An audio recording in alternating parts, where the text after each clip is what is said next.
बिस्मिल्लाहिर्रहमानिर्रहीम। अस्सलाम वालेकुम नाज़रीन। आज का जिरगा इंकिशाफ़ात से भी भरपूर होगा, मालूमात से भी भरपूर होगा और बहुत सारी ऐसी चीज़ें भी आपके सामने आएंगी कि जिन पर शायद आपके लिए यकीन करना मुश्किल हो, लेकिन है वो हकीकत। और ये सब हक़ाइक़ बयान करेंगे और इंकिशाफ़ात करेंगे जनाब सैयद इनामुल्लाह शाह साहब। सैयद इनामुल्लाह शाह साहब कंट्रोलर रहे इमरान ख़ान साहब की हुकूमत में, प्राइम मिनिस्टर हाउस के, और उससे पहले वो बनीगाला के केयर टेकर थे। यानी ख़ान साहब और उनकी अहलिया के साथ वो बतौर केयर टेकर काम करते रहे। और ज़ाहिरी बात है कि केयर टेकर एक ऐसी शख्सियत होती है कि जो सारे मामलात का ख़ुद ब खुद राजदान भी बन जाता है। तो सैयद इनामुल्लाह शाह साहब को हमने ज़हमत दी है, बहुत शुक्रिया इनामुल्लाह शाह साहब। लेकिन सबसे पहले इनामुल्लाह शाह साहब का नाम कौमी और आलमी मीडिया में उस वक़्त गर्दिश करने लगा कि जब एक ऑडियो टेप सामने आई और उस ऑडियो टेप में इमरान ख़ान साहब की अहलिया बुशरा बीबी उनको डांट पिला रही थी। तो पहले वो ऑडियो मुलाहिज़ा कीजिए। जी वालेकुम। ये जो तोशा खाने से चीजें आई थी, आपने अनवर को कहा था कि इनकी तस्वीरें खींच के भेजो मुझे? नहीं, मैंने तो नहीं कहा था। तो क्यों खींची थी इसकी तस्वीरें? घर के अंदर जो चीज आती है उसकी तो तस्वीरें नहीं खींचते, जो घर से बाहर जाते हैं उनकी चीजें, उनकी तस्वीरें खींचनी चाहिए। सिर्फ ये था कि मेरे पास आ रही है उसकी क्यों तस्वीरें खींची जा रही है? नहीं, मैंने नहीं कहा था बीबी, मैंने नहीं कहा था। इनाम ने कहा और मैंने उसको भेज दी। नहीं बीबी, बिल्कुल भी नहीं, इस तरह नहीं। आप होल्ड करें जी।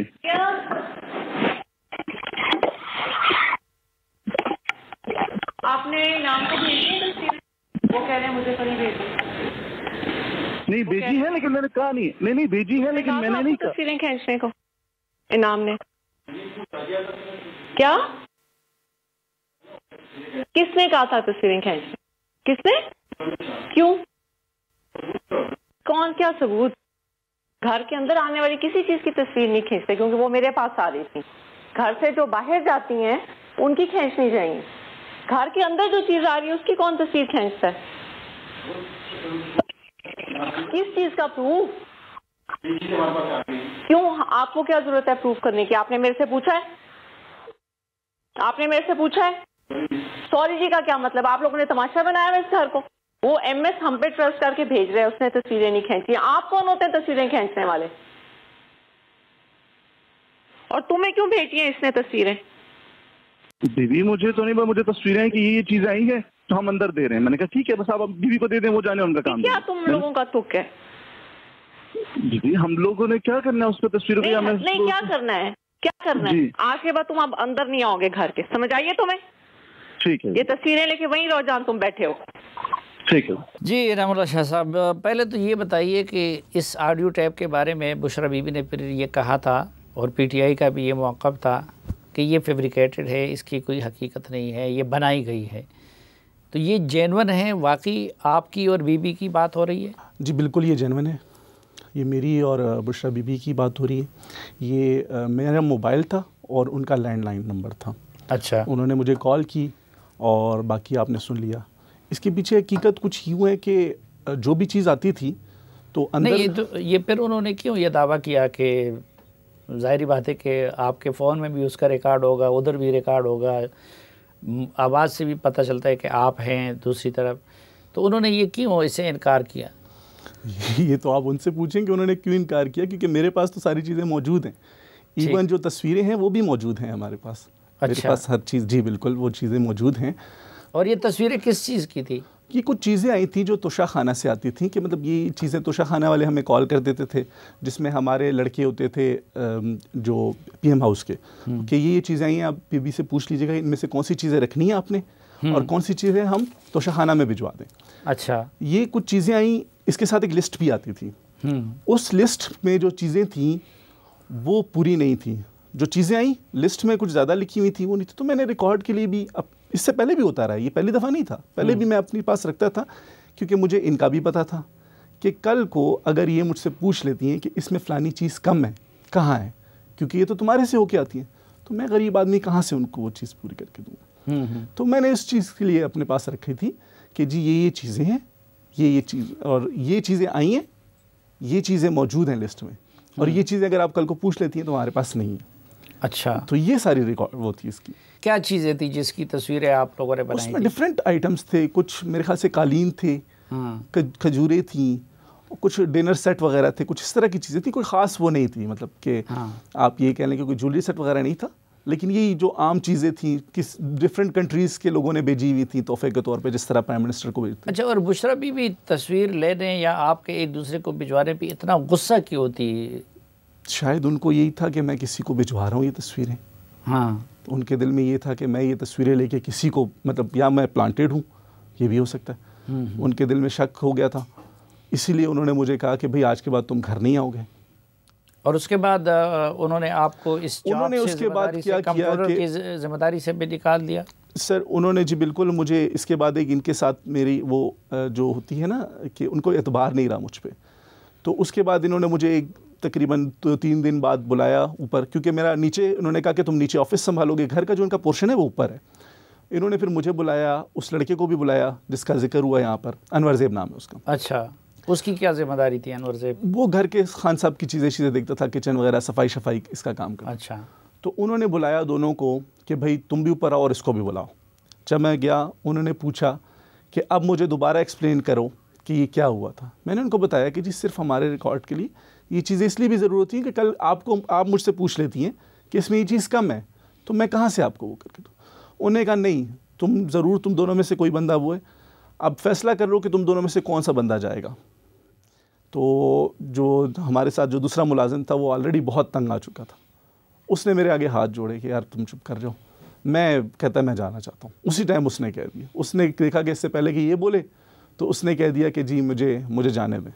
तो उसके बाद उसको भी निकाल दिया, और तकरीबन उसके 2 हफ्ते बाद मुझे निकाल दिया बग़ैर किसी उसके। मुझे कॉल आई कि जी तो उस वक्त तो आपकी फिर वज़ीर-ए-आज़म हाउस के कंट्रोलर की पोस्ट पे आपको रखा गया था, तो वहाँ से भी फारिग कर दिया जी, वहाँ से भी फारिग कर दिया, घर से भी फारिग कर दिया, हर चीज़। और ये तोशाखाना से रेगुलरली ये चीज़ें आती थी बनीगाला में? जी बिल्कुल आती थी। कोई भी चीज़ आ जाती थी तो स्पेशली मुझे प्रोटोकॉल वाले कॉल करते थे कि आप कब आपको ये चीज़ें भिजवा दें, ये चीज़ें आई हुई हैं, इसमें से ये सेलेक्ट कर लें, कि जो ये सेलेक्ट करती हैं उसकी फिर हम पेमेंट कर देते थे, जैसे कि 50% पेमेंट होती थी, पेमेंट करके वो चीज़ हम रख लेते थे। पीएम के स्टाफ में कौन ज़्यादा उनके करीब था और किसके ज़रिए ज़्यादातर इस तरह के मामलात हैंडल होते थे? मैंने सुना है कि जो फैसल जावेद के भाई थे खुर्रम जी, उनके ज़रिए ज़्यादा चीज़ें होती? जी बिल्कुल खुर्रम जावेद को स्पेशली इंस्ट्रक्शंस थी इन किस्म की चीज़ों की, स्पेशली प्राइम मिनिस्टर। मैं जो ज़्यादा था, मैं बेगम साहिबा के साथ देख रहा था, खुर्रम जो था वो प्राइम मिनिस्टर इमरान खान के साथ उस टाइम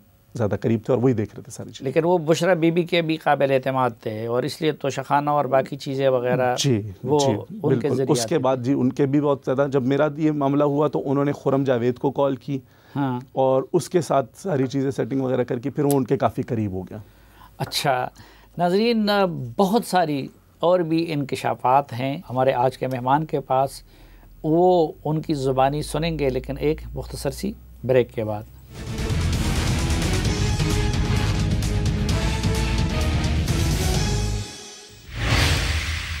एक बार फिर खुशामदीद आपको जिरगे में, और आज के जिरगे में हमारे मेहमान हैं इमरान खान साहब के दौर में पीएम हाउस के कंट्रोलर और बनीगाला के साबिक केयर टेकर जनाब सईद इनाम अल्लाह शाह साहब। इनाम साहब, ये तोशाखाना का उसका तो आपने ज़िक्र किया, और उनकी तस्वीर बनाने की, गिफ्ट्स की, उसकी वजह से आपको नौकरी से भी फारिग होना पड़ा। तोशाखाना के अलावा भी कोई कीमती तोहफे तहाइफ आते थे बनीगाला में? जी बिल्कुल आते थे, तोहफे मंगवाए जाते थे, आते थे, मंगवाए भी जाते थे? जी बिल्कुल मंगवाए भी जाते थे। हाँ बिल्कुल। ये किस तरह के लोगों से मंगवाए जाते थे? मुख्तलिफ शख्सियात थी, बड़े बड़े जिनमें नाम है। अमीर लोग, जी बिल्कुल। अच्छा जी, ताल्लुक़ ही सिर्फ अमीर लोगों से रखा जाता था जी, गरीब लोगों से ताल्लुक़ नहीं रखा जाता। अच्छा, गरीब लोगों से ताल्लुक़ नहीं रखा जाता था? नहीं। तो वो तो कहते हैं कि बड़ी रूहानी शख्सियत है, तो रूहानी शख्सियात तो गरीबों का बहुत ख्याल रखती है, लेकिन उधर अमीर लोग ही आते थे। जी, और उनसे मुख्तलिफ चीज़ें भी मंगवाई जाती थी। ये छुट्टी के बाद शाम के वक्त जब खान साहब उधर चले जाते थे, तो रात के वक्त में ज़्यादातर किस तरह के लोगों का आना जाना होता था? उसमें डिफरेंट लोग होते थे जी।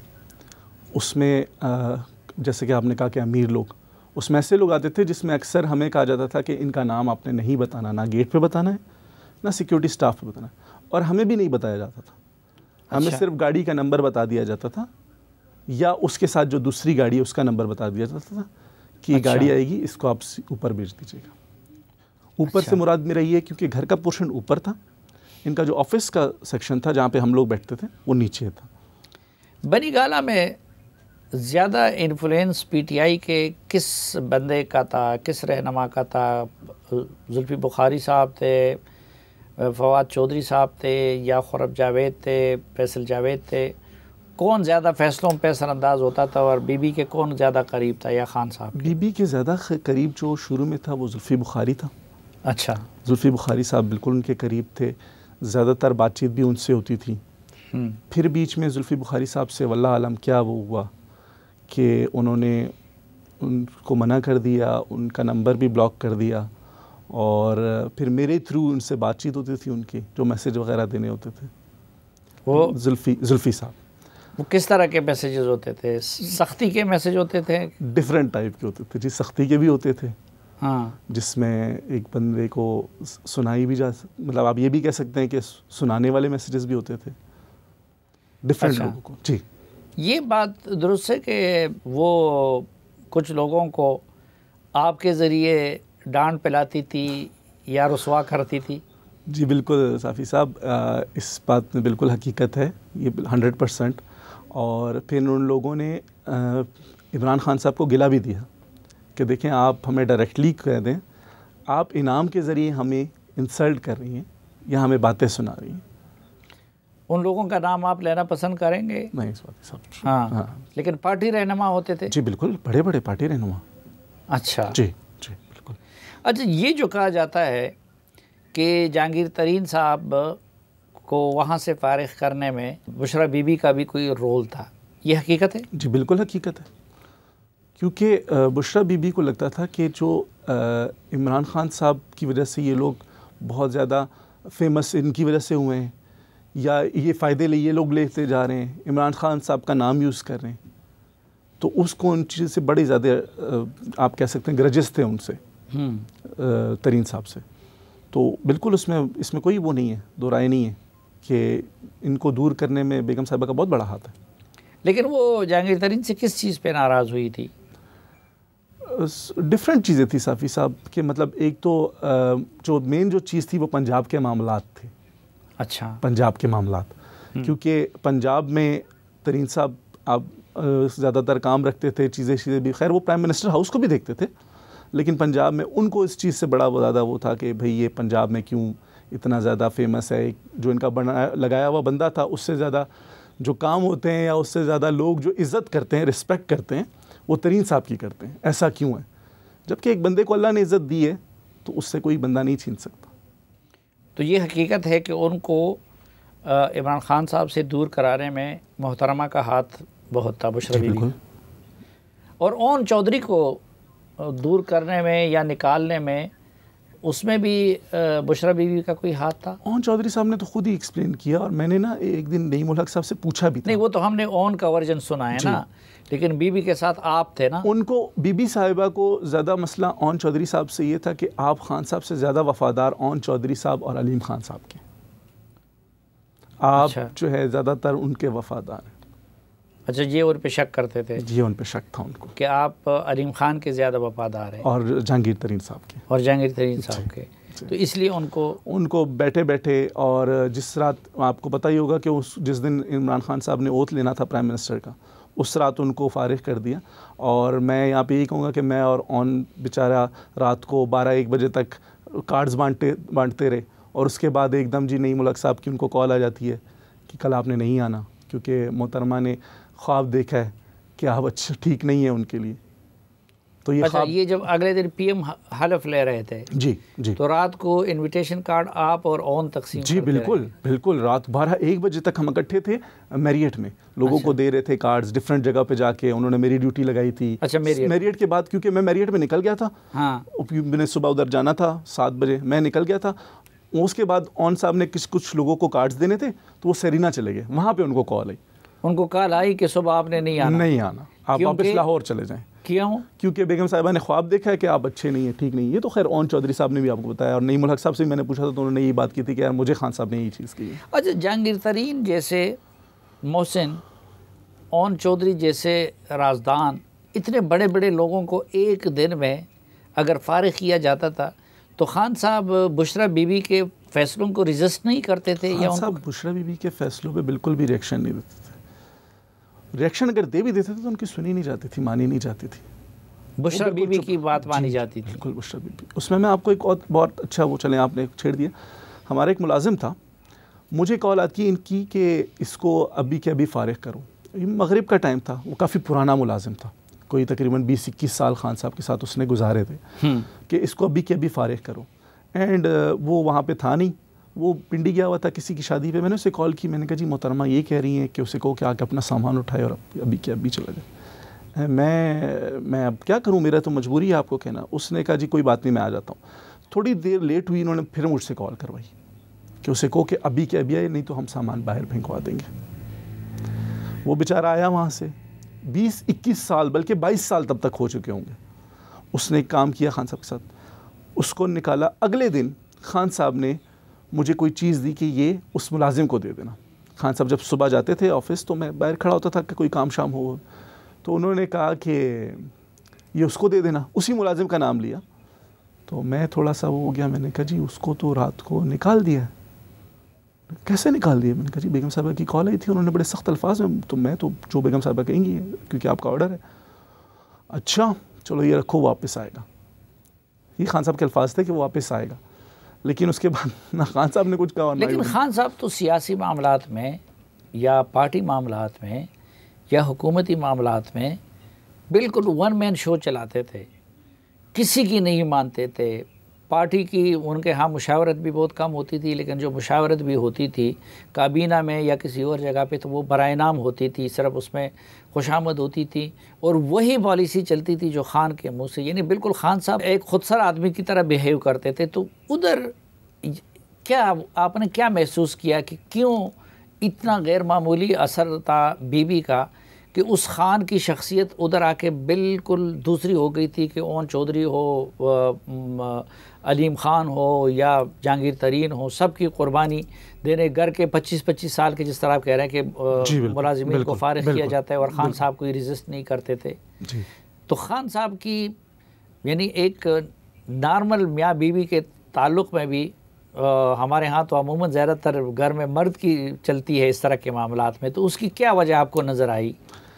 कोई रूहानी असर था उन पे उनका, या हम लोग खुद भी बड़े हैरान थे क्योंकि मैंने खान साहब को देखा था। खान साहब शुरू से जैसे आपने कहा कि ज़िद्दी टाइप आदमी थे वो थे, लेकिन जब बेगम साहब आई तो उसके बाद खान साहब बिल्कुल ही चेंज होते रहे। सारी चीज़ें भी उनके हैंड ओवर हो गई और बहुत सारे फ़ैसले भी उनसे पूछ के किए जाते थे।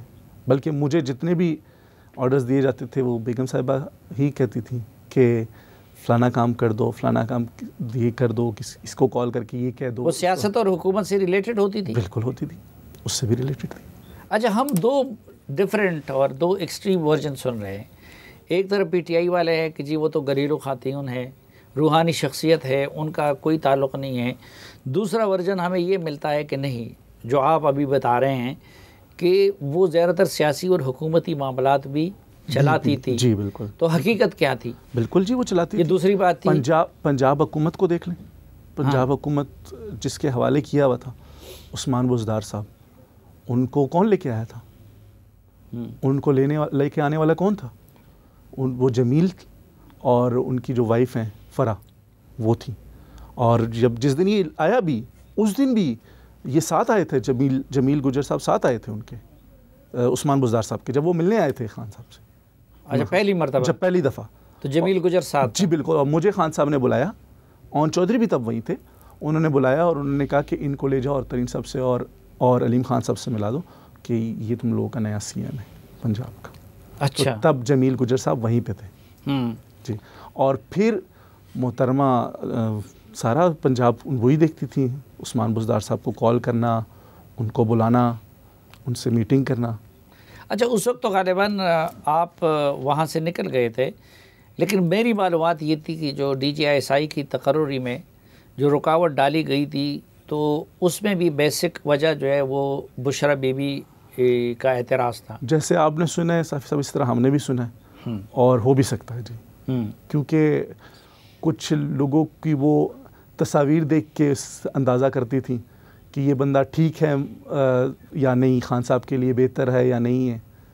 तो उसमें शायद इस तरह की कोई चीज़ हुई हो मुझे। अच्छा, ये बात दुरुस्त है कि एन गैन को बुनियाद बना के या तस्वीरें देख के बुशरा बीबी राय कायम करती थी और खान साहब को एडवाइस करती थी और खान साहब उस पर अमल करते थे तकर्री में? जी बिल्कुल, मुझसे खान साहब हमेशा जब भी कोई ऐसी तकर्री होती थी तो मुझसे बाकायदा तस्वीर मांगते थे कि यार ये फ़लाने बंदे 4-5 बंदे, इनकी मुझे तस्वीरें भेज दो।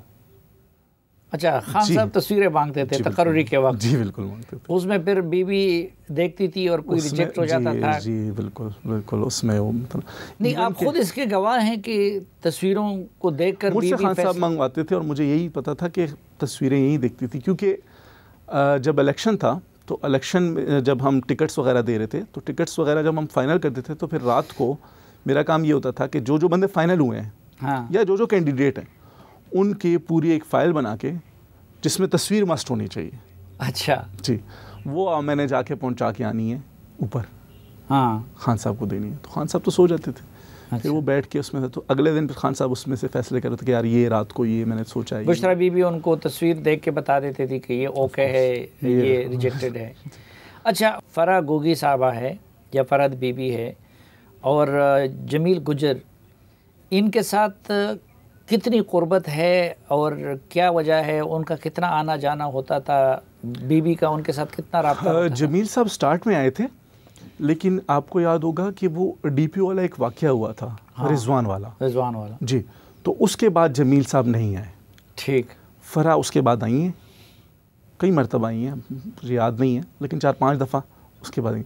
हाँ, लेकिन फ़ोन पे हर टाइम उनके साथ रब्ता हो जाता था फ़रा के साथ जी, फ़रा के साथ बेगम। और फिर ऑनवर्ड उस्मान बुज़दार साहब, और उनको उस्मान बुज़दार साहब वो हैंडल करती थी उसकी उनकी हुकूमत को। जी बिल्कुल।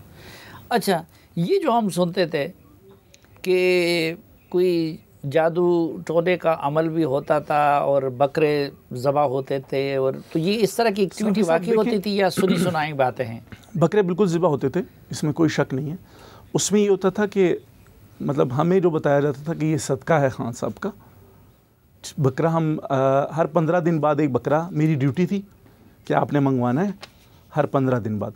डेली की हमारी ड्यूटी होती थी कि 1.25 किलो आपने गोश्त लेके आना है। जब खान साहब ऑफिस के लिए निकलें तो उस पर हाथ रखें या वटेवर, अंदर हम भी देते थे कि भाई इसको वो सदक़े का नाम थी। रोज़ाना 1.25 किलो गोश्त आप लोग लाते और थे? जैसे कि आपको बताया पाकिस्तान, उसमें खान साहब हाथ रखते थे, फिर दफ्तर के लिए रवाना होते? फिर दफ्तर के लिए रवाना होते थे। अच्छा। और आपको जैसे कि पता है कि पाकिस्तान में मंगल और बुध को शायद गोश्त नहीं मिलता, हाँ, तो उस दिन फिर हम मुर्गी लेके आते थे। अच्छा जी, उस दिन हम मुर्गी लेके आते थे। तो फिर उस दिन मुर्गी जो है इस तरह सदका करके, तो कभी वो हम गोश्त छत पे फेंक देते थे। अच्छा जी। और कभी जो है वो नीचे जो हमारे मुलाजिमीन थे कि वो लोग बना लें। छत पे क्यों फेंकते थे? उनका कहना यही था कि जो चील कौवे वगैरह ये लोग खा लें इस चीज़ को। अच्छा जी। और बकरे की गोश्त का क्या करते थे? बकरे का गोश्त हमेशा जो है ये हमारे जो मुलाजिमीन थे नीचे, उनको दे दिया जाता था कि आप लोग अपने लिए बना लें। अच्छा। और उसके अलावा, और ये हर 15 दिन बाद बकरा ज़बा होता? जी बिल्कुल, हर 15 दिन बाद था। काले रंग का मस्ट होना चाहिए जी, कोई और हल्का सा भी हो तो नहीं, एक्सेप्टेबल नहीं है। अच्छा जी। कभी कभार फिर उसकी जो सिरी है वो हम कब्रिस्तान भी फेंक देते थे। अच्छा, कब्रिस्तान में? जी बिल्कुल, कब्रिस्तान में भी फेंकी जाती थी कभी कभी उसकी, हाँ, सिरी। उसकी क्या बनती थी? कब्रिस्तान में क्यों? कब्रिस्तान का तो लोग एहतराम करते हैं। बस हम कि भाई ये वहाँ पे कीड़े मकोड़े हैं वो खा लेंगे, लेकिन कीड़े मकोड़े तो हर जगह साफी साहब। हाँ, तो कब्रिस्तान में क्यों? उन्होंने कहा कब्रिस्तान में फेंके हैं। अच्छा, बड़ी अजीब व गरीब बातें सुनने को मिल रही है। नाज़रीन, एक मुख्तसर सी ब्रेक लें और वापस आएंगे तो इनाम साहब से मज़ीद कुछ मौज़ूआत पे बात करेंगे और देखते हैं कि वो कितने इंकिशाफ़ात करते हैं एक मुख्तसर से वक्फे के बाद।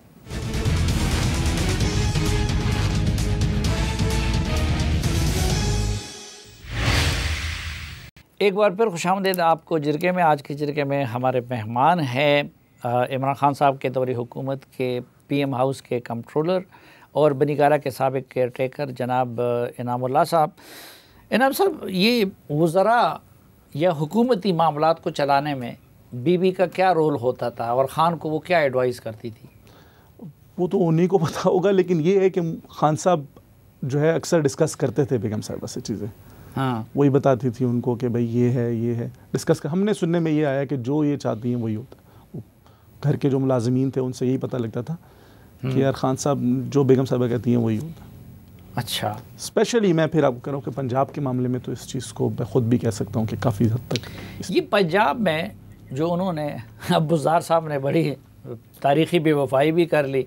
एक तरफ पूरे दौर में उन पे एतराज़ होता रहा, खान साहब उनको वसीम अकरम प्लस कहते रहे, उनका दिफा करते रहे, इस्टेब्लिशमेंट के साथ ताल्लुकात की ख़राबी में भी एक हुए, लेकिन उन्होंने खान साहब का साथ छोड़ने में देर नहीं लगाई। तो उस्मान बुज़दार को ये हर किसी को पता है कि वो बुशरा बीबी की वजह से मुकर्रर हुए थे। तो बुशरा बीबी ने उस्मान बुज़दार को क्यों चीफ मिनिस्टर बनाया? क्योंकि उनको पता था कि ये मेरे हाथ के नीचे रहेगा। मतलब उसका बनना ऐसा है जैसे हम सब कुछ में रहा। मेरे ख्याल से खान साहब को और उनको शायद थोड़ा सा ये भी था कि जब KPK में परवेज़ खटक साहब बने CM, तो कुछ ऐसे फैसले थे जो परवेज़ खटक साहब आपको पता है अपने थ्रू करते थे, जिनकी वजह से आप ये कह लें कि हमारा बड़ा ग्राफ भी बड़ा PTI का ना KPK में। तो शायद उनको ये डर था कि कहीं यहाँ पे मैं किसी और को ऐसे स्ट्रॉन्ग आदमी के लाऊं जिसमें बड़े स्ट्रॉन्ग नाम थे। मतलब मुझसे अक्सर खान साहब उनके बारे में पूछ भी लेते थे कि यार इस बंदे का क्या बना, इस बंदे का क्या बना, वो जीता है हारा है। तो मैं बता देता, फिर उनकी तस्वीर भी मांगते थे मुझसे कि यार इसकी तस्वीर भी भेजो, मैं उनकी तस्वीर भी भेज देता था। वैसे कितने दर्जन तस्वीरें आपके ज़रिए बीबी को के पास गई होंगी? काफ़ी है जी, गिनने से आपको जी बिल्कुल। जब ये स्पेशली जब इलेक्शन हो रहे थे ना, हर तकर्री करते वक्त उससे पहले तस्वीर जरूर मंगवाया जाता, टिकट्स का था। और जो बड़े होते थे ना, जो तकर्री होती थी बड़ी वजारतें देना, हाँ, उसमें सरकारी होता, अगर उसमें वो नहीं है, उनको नहीं समझ आ रही, तो फिर वो मुझे मैसेज कर देते कि इस बंदे की तस्वीर मुझे भेज दीजिए। अच्छा जी। तो बुज़दार साहब की हैंडलिंग वो खुद करती थी फिर, या कि फराह गोगी और उनके ज़रिए किया? खुद भी करती थी, क्योंकि ख़ुद भी एक्सचेंज से कॉल मिलवाती थी, और फराह के थ्रू भी करती थी। ये जो मोहम्मद बिन सलमान की मशहूरी ज़माना घड़ी है और जो बाकी तहाइफ है, इसकी क्या हकीकत है? इसका तो खैर मुझे भी आइडिया नहीं है, लेकिन हुआ ये था कि मुझे बेगम साहिबा ने कोई 30 मिलियन के करीब पैसे दिए कैश। 30 मिलियन जी, मैंने कैश मतलब 3 करोड़ रुपए कैश। अच्छा, कैश दिया कि ये आप ले जाके खान साहब के अकाउंट में, क्योंकि खान साहब के अकाउंट में कितने पैसे होते हैं क्या वो मुझे सारा पता होता था। हाँ, ये आप जाके उनके अकाउंट में जमा करवाते। खान साहब के अकाउंट को भी आप देखते थे? जी बिल्कुल, मैं देखता था। अच्छा। हाँ, तो उन्होंने मैंने पूछा कि जी आजकल तो खान साहब ने इतनी सख्ती बनाई हुई है, वो तो 1 रुपया 10 जमा करवाओ तो पूछते हैं कि भाई कहाँ से आया है, क्या है। तो उन्होंने कहा कि अगर उन्होंने पूछा तो कह देना कि मैंने कुछ हाउस होल्ड आइटम्स सेल किए हैं, उससे हमें आए। हाँ, मैंने कहा ठीक है। मैंने जाके जी जमा करवा दिए। बाद में मुझे पता लगा कि वो जो पैसे उनके 150 और जो घड़ी बिकी है वो सेम है। अच्छा, 150 उनके एक है, 150 उनके एक है, घड़ी के बिकने का और आपके पैसे जमा कराने का। और ये 30 मिलियन थे जी, 3 करोड़ रुपए। तो 3 करोड़ रुपए आजकल तो आप अगर चंद लाख भी जमा करते तो बैंक वाले आपसे उसका सोर्स मांगते हैं। जी बिल्कुल उस टाइम। लेकिन वो चूंकि प्राइम मिनिस्टर भी थे, तो इस वजह से भी फिर मैंने उनको कहते कि हाउस होल्ड आइटम से अगर कोई चीज़ चाहिए हुई तो मुझे बता दीजिएगा। और इससे पहले भी आप उसमें कैश कराते रहे या उसमें जमा कराते रहे? चीज़ें मतलब कि जैसे इनके इनकम आ जाती थी ज़मीनों की, एग्रीकल्चर इनकम वगैरह, तो वो मैं उसी में जमा करा देता था, चेक वगैरह जो सारी चीज़ें थी। तो ये 3 करोड़ रुपए जी बुशरा बीबी ने आपको दिए जी कैश कि ये खान साहब के अकाउंट में जमा करा दे। और बाद में जब आपने डेट्स चेक किए तो वो घड़ी के फरोख्त वाले डेट और ये एक दूसरे से वो मैच करते हैं। जब बाद में जब ये ख़त्म हो गई और घड़ी का इंकशाफ हुआ तो मुझे पता लगा कि ये तो वही सेम डेट्स हैं। उस वक्त आपको पता नहीं था कि कोई मुझे नहीं पता था कि घड़ी बिकी है या कोई क्या चीज़ हुई। मुझे बस ये था कि भाई ये मैंने कुछ हाउस होल्ड आइटम। अच्छा, इधर PM हाउस में कौन ये तोशाखाना के और तहाइफ के मामलात को डील करता था और कौन था कि जो उसको बनीगाला पहुँचाता था? प्रोटोकॉल के लड़के थे जो इसको डील करते थे, लेकिन इसको सारा देख रहा था विंग कमांडर खुरम देख रहा था। अच्छा जी। और उधर जाके वो खान को दिए जाते थे, उनके स्टाफ को दिए जाते थे, या बुशरा बीबी को दिए जाते थे? वो मुझे हैंड ओवर किए जाते थे। हाँ। और मैं जाके बेगम साहिबा को दे देता था, या बेगम साहिबा को, या जो उनके साथ 1-2 मेड्स थी उनको दे देता था कि भाई ये चीज़ें हैं, ये आप लोग काउंट कर लें, ये चीज़ें। आपको कोई ऐसी चीज़ याद आ रही है कि जो तोशाखाना में अब तो रिकॉर्ड आ गया है कि उधर जमा ना हुई हो और सीधा बनीगाला पहुंचाई गई हो? नहीं, ऐसा कोई मेरे नॉलेज में नहीं, क्योंकि मुझे सारी चीज़ें आती थी उधर। हाँ, अलबत्ता जो लोग गिफ्ट्स भिजवाते थे, जैसे कि मैंने पहले स्टार्ट में जिक्र किया, वो अक्सर ये होता था कि कुछ लोगों से तो मैं भी चीज़ें, भाई ये चीज़ें मंगवा लेना फ़लाने को कह के, इसको कह के, इसको कह के, तो वो अगर किसी ने कोई चीज़ भेज दी तो मैं डायरेक्ट ले जाके ऊपर दे देता था कि आपने मंगवाई थी आगे। यानी एक तो ये है ना कि मैं अस खुद आपको गिफ्ट भेजूँ, वो तो अलग चीज़ है ना। तो ये भी होता था कि बुशरा बीबी आपसे कह देती थी कि प्लान सर अमीर आदमी से कह दे कि ये चीज़ ख़रीद के हमें भिजवा दे, हमें चाहिए, या खान साहब के लिए चाहिए या मेरे लिए चाहिए। इस तरह के कितने लोग थे कि जिनसे इस तरह की फरमाइशें की जाती? ज़्यादा नहीं थे, 4-5 लोग थे, लेकिन ठीक ठाक अमीर लोग थे। अमीर लोग थे, उनमें कुछ पार्टी के भी थे, कुछ वैसे भी अमीर लोग थे। अच्छा जी। और जो वज़रा थे, वज़रा में कुछ लोग बराह रास्त आपके ज़रिए या ख़ुद बीबी से हिदायत लेते थे? नहीं, बिल्कुल भी नहीं। वो मांगते थे, टाइम भी मांगते थे, बात करना भी चाहते थे, लेकिन बेगम साहबा नहीं वो करते थे। अच्छा, और बसरत ये जो अभी आपने डॉक्टर रिजवान का जिक्र किया जी, तो उसमें हमने देखा कि मानिका ख़ानदान का उसके बाद भी, क्योंकि जब बशीर मेमन ने उसको ड्यूटी पे बहाल कर दिया तो फिर उसको खावर मानिका साहब ने आके उनको दोबारा उनसे सस्पेंड करवा दिया। तो इस तरह के हुकूमती मामलात में या उसमें मानिका साहब या इब्राहीम या इस तरह के बुशरा बीबी के जो बच्चे थे वो भी कोई सरोकार रखते थे? बिल्कुल रखते होंगे, बिल्कुल पंजाब में रखते होंगे, इसमें कोई वो नहीं, लेकिन वहाँ पे आज तक बनीगाला में वो लोग नहीं हैं, ना उनका बेटा ना उनका सबका शोहर।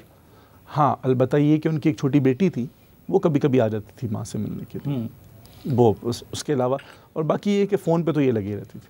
अच्छा, उनसे बात कर, अपने बेटों से भी बात करती थी और बेटियों से भी करती थी, ज़ाहिर। ख़ुद बुशरा बीबी का भी कोई पीर है या किसी के हाथ पे बैत कर चुकी वो है? ये उसको बड़ा मानती हैं, जो लाहौर वाले नहीं, उसकी जो दादा दरबार है मेरे ख्याल से, जहाँ पे खान साहब ने नहीं, जो अपने उनके हैं इलाके के, अपने इलाके के जो हैं, जहाँ पे खान साहब ने भी वो बोसा दिया था, लोग समझ पाकपतन वाले, अच्छा। उनको मानती हैं। उसके अलावा तो कोई सच वो नहीं है। अच्छा जी, जिंदा लोगों में या जिंदा पीरों में कोई नहीं ऐसा उनका कोई भी नहीं। और उस तरह के लोगों का, यदि तसव्वुफ से मुतालिक लोगों का राब्ता होता था बीबी के साथ? अगर डायरेक्टली करते हो तो मेरे थ्रू नहीं हुआ। हाँ जी। बुज़दार के अलावा पार्टी में उनके फेवरेट कौन कौन लोग थे? शुरू में मैंने जैसे आपको बताया कि खैर उनको मसला, ज़्यादातर लोगों से मसले ही थे, लेकिन ये है कि जुल्फ़ी बुखारी साहब शुरू में स्टार्ट में उनके साथ होते, यही 2 बंदे होते थे जिनसे वो ज़्यादातर वो करते थे, बातचीत करती थी। और बाकी असद उमर, शाम महमूद कुरैशी, मेरे ख्याल से नहीं, इनमें किसी के साथ नहीं डायरेक्टली नहीं। और अगर किसी को मैसेज करवे होना होता था तो थ्रू आपके करते थे? मेरे थ्रू होता था जी, या मेरे थ्रू, स्टार्ट में मेरे थ्रू, फिर जब मेरे से थोड़ा सा वो हो गया तो फिर Khurram was all and all, फिर खुरम के ज़रिए करती थी। तो वाई नॉट खान के ज़रिए क्यों नहीं करती रही? ये तो उनको पता होगा कि खान साहब के ज़रिए क्यों। अच्छा जी। तो आप उस पूरे घर को बहुत करीब से देख चुकी हैं, अब आप क्या समझती हैं? आप मोहतरमा बुशरा बीबी का, खान साहब का, सबके आप सबसे ज़्यादा मिजाज शनास हैं, आपका अंदाज़ा क्या है कि बुशरा बीबी आखिरी वक्त तक, इस मुश्किल वक्त में खान साहब के साथ खड़ी रहेंगी? कुछ नहीं कहा जा सकता जी उनके बारे में कि वो खड़ी रहेंगी, या क्योंकि ऐसे काफ़ी ज़्यादा लोग थे जिनके बारे में हम यही सोच रहे थे कि शायद वो आखिर तक खड़े रहेंगे खान साहब के साथ, जिसमें बड़े बड़े पार्टी के लोग भी थे, और उन्होंने जी वो तो सियासी लोग थे ना, और ये उसमें बहुत सारे दोस्त वगैरह भी थे, अहलिया है, दोस्त वगैरह भी थे। अब जी ऐसे मामला फंस गया उनका कि मुझे नहीं लगता कि ज़्यादा देर या हो गया।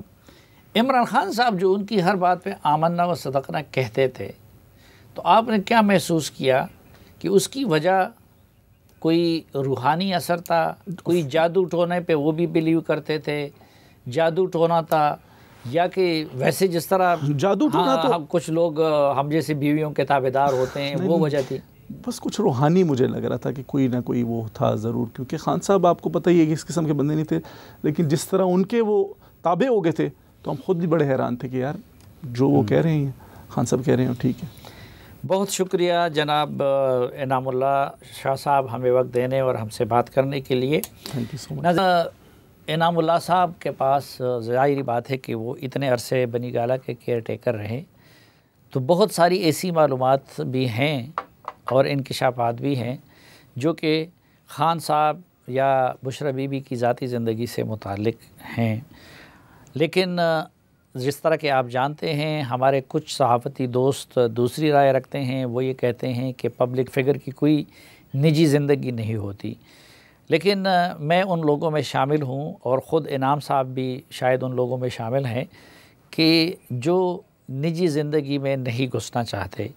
इसलिए मैंने कोशिश की कि इमरान ख़ान साहब या उनकी अहलिया या फिर उनके मुतालिका लोगों की निजी ज़िंदगी से मुतालिक कोई सवाल ना करूं, और मेरे ख़्याल में इनाम साहब ने भी इसको इंश्योर कराया है कि उनकी निजी ज़िंदगी से मुतालिक कोई बात ना हो। अगरचे ख़ान साहब सरकारी उमूर में भी और हुकूमती उमूर में भी और सियासी उमूर में भी बुशरा बीबी को ऑन बोर्ड लेते थे, और ये ख़ुद वो ऑन द रिकॉर्ड है, टीवी पे कह चुके हैं कि वो हर मामले में अपनी अहलिया से मशवरा करते हैं, जो मेरे ख़्याल में उनके हलफ की खिलाफ वर्जी थी। और मैं इस पर लिख भी चुका हूँ और बोल भी चुका हूँ माजी में उनकी हुकूमत में कि DGISI की तकर्री से लेके कई अहम सलामती से मुतालिक के मामलात में भी बुशरा बीबी की राय को फ़ौक़ियत दी जाती थी। लेकिन इसके बावजूद बहरहाल तादमे तकरीर या इस प्रोग्राम के वक्त तक मैं इस नज़रिए का कायल हूँ नहायत अदब और एहतराम के साथ उन सहाफ़ती दोस्तों का, और वो ठीक करते होंगे, उनके पास अपने दलाइल हैं जो ये समझते हैं।